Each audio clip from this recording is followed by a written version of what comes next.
Hello Karnataka, good morning. Welcome back to my channel zero oil cooking. So ಇವತ್ತು ನಾವು ಮಾಡ್ತಾ ಇದ್ದೀವಿ ಸೋಯಾ ಚಂಕ್ಸ್ ಕಟ್ಲೆಟ್.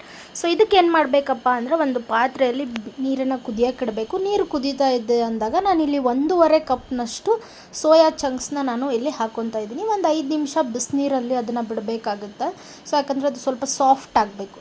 ಸಾಫ್ಟಾಗಿ ಚೆನ್ನಾಗಿ ಮೆತ್ತಗಾದರೆ ಕಟ್ಲೆಟ್ಗಳು ಸೂಪರಾಗಿ ಬರುತ್ತೆ. ಸೊ ತಟ್ಟೆ ಮುಚ್ಚಿ ನಾನೊಂದು 5 ನಿಮಿಷ ಇಡ್ತಾಯಿದ್ದೀನಿ. ಮೀನ್ವೈಲ್ ನಾನು ಎಲ್ಲ ತರಕಾರಿಗಳು ಏನೇನು ಇದಕ್ಕೆ ಹಾಕಬೇಕು ಅದನ್ನು ಕಟ್ ಮಾಡ್ಕೊಂಡಿದ್ದೀನಿ.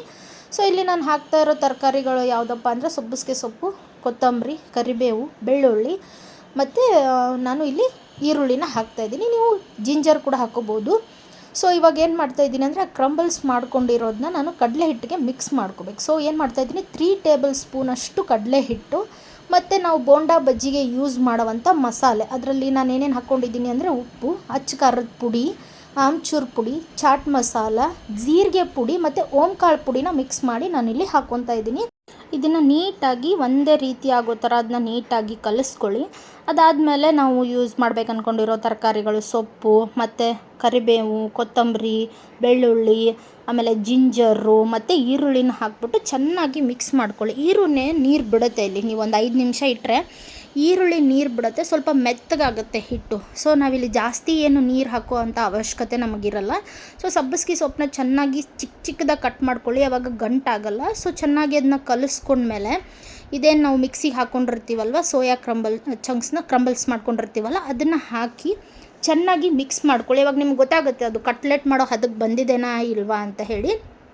ಇದಕ್ಕೆ ಬೇಕಂದರೆ ನೀರನ್ನ ಚಿಮ್ಮಿಸ್ಕೊಳ್ಳಿ, ಹುಯಿ ಅಂತ ಸುರ್ಕೋಬೇಡಿ, ಚಿಮ್ಮಿಸ್ಕೊಳ್ಳಿ. ಆವಾಗ ನೀವು ಕರೆಕ್ಟಾಗಿ ಕಟ್ಲೆಟ್ ಹದಕ್ಕೆ ಬಂದಿದೆ ಅಂತ ನಿಮಗೆ ಗೊತ್ತಾದಮೇಲೆ ಇನ್ನೊಂದು ಸತಿ ಚೆನ್ನಾಗಿ ಕಲಿಸ್ಕೊಳ್ಳಿ. ಇದನ್ನೇ ನೀವು ನೆನೆ ಇಡುವಂಥ ಏನು ಅವಶ್ಯಕತೆ ಇಲ್ಲ. ನಾನು ಉಪ್ಪು ಆಲ್ರೆಡಿ ಮಿಕ್ಸ್ ಮಾಡ್ಕೊಂಡಿದ್ದೀನಲ್ಲ ಮಸಾಲ ಪೌಡ್ರಲ್ಲಿ, ಸೊ ಅದಕ್ಕೆ ಉಪ್ಪನ್ನ ನಾನಿಲ್ಲಿ ಆ್ಯಡ್ ಮಾಡ್ತಾಯಿಲ್ಲ. ಸೊ ಇದನ್ನು ಕಟ್ಲೆಟ್ ಶೇಪಿಗೆ ನಾನು ಏನು ಮಾಡ್ಕೊತಾ ಇದ್ದೀನಿ, ತಟ್ಕೊತಾ ಇದ್ದೀನಿ. ಒಂದು ಚಿಕ್ಕ ಚಿಕ್ಕ ಉಂಡೆಗಳನ್ನ ಮಾಡಿಕೊಂಡು ತಟ್ಕೊಂಡು ಇಡ್ಲಿ ಪಾತ್ರೆಗೆ ನಾನು ಹಾಕ್ಕೊತಾ ಇದ್ದೀನಿ. ನೀವು ಇಡ್ಲಿ ಪಾತ್ರೆಗಾದರೂ ಹಾಕ್ಕೋಬೋದು, ಇಲ್ಲ ನೀವೇನು ಸ್ಟೀಮ್ ಯೂಸ್ ಮಾಡ್ತೀರಲ್ಲ, ಸ್ಟೀಮಲ್ಲಿ ಬೇಯಿಸ್ಕೊಳ್ಳೋಕ್ಕೆ ಇದನ್ನು ರೆಡಿ ಮಾಡ್ಬೋದು. ಯಾವುದೇ ರೀತಿ ಟೇಸ್ಟಲ್ಲಿ ಡಿಫ್ರೆನ್ಸ್ ಆಗೋಲ್ಲ. ಜಸ್ಟ್ ಕರ್ದಿಲ್ಲ ಅನ್ನೋದೊಂದು ಬಿಟ್ಟರೆ ಯಾವುದೇ ರೀತಿಯಾದಂಥ ಟೇಸ್ಟ್ ಡಿಫ್ರೆನ್ಸ್ ಇದರಲ್ಲಿರಲ್ಲ. ಆಮೇಲೆ ಸಖತ್ತಾಗಿ ಹೆಲ್ದಿಯಾಗಿ ಕೂಡ ಇದಿರುತ್ತೆ. ಅನ್ನ ಸಾರು ಜೊತೆ ತಿಂತಾ ಇದ್ದರೆ ವಾವ್ ಅನ್ನೋ ಟೇಸ್ಟ್ ಅಂತೂ ಇರುತ್ತೆ. ನನಗೆ ತುಂಬಾ ಇಷ್ಟ ಇದು. ಸ್ಪೆಷಲಿ ನನ್ನ 1.5 ವರ್ಷದ ಮಗಳಿಗೂ ಕೂಡ, ಅವಳಿಗೆ ಅನ್ನ ಸಾಂಬಾರಲ್ಲಿ ಇದನ್ನೊಂದು ಸ್ವಲ್ಪ ತಿನ್ಸಿದ್ರೆ ಚೆನ್ನಾಗಿ ತಿಂತಾಳೆ. ಸೊ ಇದನ್ನು ನಾನು ಇಡ್ಲಿ ಪಾತ್ರೆಯಲ್ಲಿ ಇಟ್ಕೊಂಡ್ಬಿಟ್ಟು ಕರೆಕ್ಟಾಗಿ 10 ಮಿನಿಟ್ಸ್ ಟೈಮ್ ಹಚ್ಚಿ ನೀವು 10 ಮಿನಿಟ್ಸ್ ಬೇಯಿಸ್ಕೊಂಡ್ರೆ ಸಾಕು.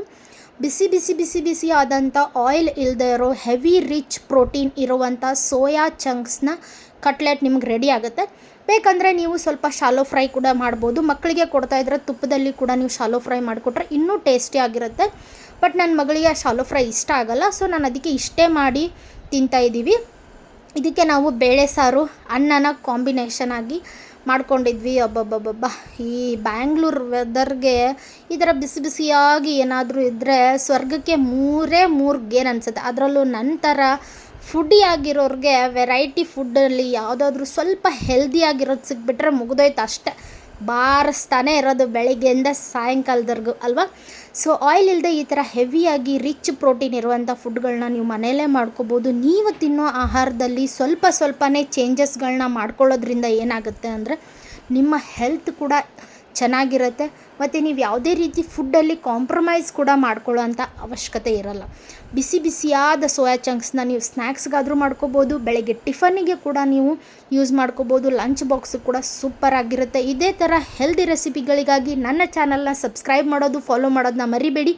Keep watching my channel for a different recipe. Thank you so much. Have a nice day. Bye. Love you all.